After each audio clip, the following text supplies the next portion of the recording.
Hello and welcome to faxbroadcasting.org's tutorial video.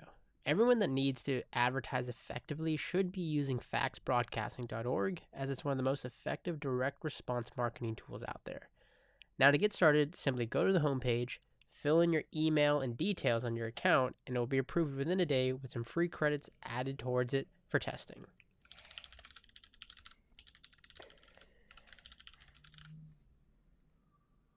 Okay, now that's done, go ahead and hit get started, and you're going to go ahead and await for approval. Okay, perfect. So once you get approved, you're going to go ahead and receive the detailed email with instructions and everything you might need to get started. That said, let's log in and send our first fax broadcast. All right, so now that we're logged in, the first thing we need to do to advertise is we need to upload the list of the contacts that we wish to send broadcasts to. So if you wish to send a mail as a merge broadcast, meaning that your fax advertisements will be personalized, then you need to upload a list with some relevant names and surnames. Otherwise, if you don't need that personalization, a simple fax number will do. Now there are three ways to upload a list. Now the first one is through a text file. So here you can see I have a sample text file that I'm going to go ahead and showcase. In this case, this is the list sample mail merge text file. And keeping in mind that you want to make sure you separate the lines with semicolons, and you get to enter one number in international format at a line, as you can see here. You also want to never forget that the headers that need to be number, semicolon, name, semicolon, surname, or just number if you don't need that personalization. So I'm going to go ahead and choose this file right here, add it, and then I'm going to go ahead and name my list. In this case, I'll just call it mail merge, and I'll go ahead and add it to the list. And you can see here, the list is being processed. And once your list is processed, you'll actually receive an email notifying you of the completion as well as the progress on valid destinations and any invalid destinations. Now the second method is through a .csv file. Exactly the same process here. The only difference is here that the separators are commas. So you simply choose the file,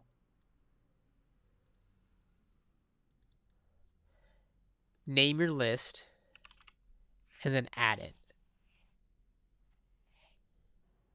And last but not least, you can also add lists via copying and pasting numbers from the XLS file or the XLSX file. So if you simply select that and go ahead and name the list, in this case I'll name it numbers for example, I can open this XLSX file I have here within Excel. In this case, I'm just going to copy a simple number list. So here I have some numbers. I'm going to go ahead and copy those, and I'm going to go ahead and paste those here on the list. I'll then hit add to list. And you'll see here, I'll show down below that the list is being processed. Now in that case, that was just a simple number list. There's no doc merge there because we didn't copy the headers and other information. But if you do want that level of personalization, you can go ahead and create another list. I'll say numbers 2 here. And then I'll copy all the information here. So I'll copy the header as well as the first name and surname here. So now I got all the headers, I have all the numbers as well as all the information here. I'll paste all of that in. I'll add it to the list here. And you'll see the list will be processed. And then it's completed here, and you can see at doc merge, it was able to grab the header, so name and surname, as well as all the destination and valid numbers there. Now let's go ahead and take a look at the documents portion.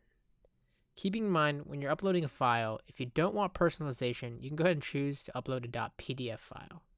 So here I have a PDF file. I'm just going to go ahead and drag it over, drop it, and it's going to go ahead and upload. You can see once my document is uploaded, I can choose to broadcast it, and I now have options available here as far as the list I want to send it to, TSI number, which is the header number that will appear on top, and I also have the ability to go ahead and select my choices of quality as far as resolution. I can go with normal, I can choose fine, noting that this increases the cost depending on what you want to send quality wise. Now if you do want personalization, then you're going to have to send a .doc file. And here I have a .doc file. If I want to upload, I can simply drag it in, it'll upload. And then from there, I can go back to my documents. And then you can see here, I can choose to broadcast it. Now this will allow me to go ahead and select the list. Now in this case, this document sample that I have here is a mail merge sample. So you can see here, I have my document and it has the headers here for the name and surname. Keeping in mind with that list that we uploaded earlier, with mail merge at least, they have to go ahead and match. So for example, you can see here the list I uploaded earlier has the header name, as well as surname, and those headers have to match in correspondence with the document. So now that it's selected, I'll select that mail merge list. I'm going to go ahead and also you can see we have the option for the TSI as well as a resolution. And then of course you also have the doc merge feature for a .doc files, which I can go ahead and check here. And then you can see for more information on doc merging, if you want to get the full details, you can go ahead and read all the information down below. So again, the headers here with the list have to match that of the document. And from there, I can go ahead and hit broadcast now. After that, you can click on your Fax Broadcast tab here to get all the information such as the download, failure rates, and even success rates, alongside the processing information and current status. So you can see here I get all the information on the broadcast just sent, the success of the amount that were sent out, as well as the ones that were failed, and the ability to export those, the cost, and the current status. So you can see in this case, this broadcast is complete. Also keep in mind, to add funds, you can simply click on the Add Funds button to deposit money into your account. And of course, you can go ahead and click on the payment history to go ahead and see previous invoices, payments made, as well as a method that was paid with. And it's as simple as that. For more information, head over to faxbroadcasting.org to create your account today.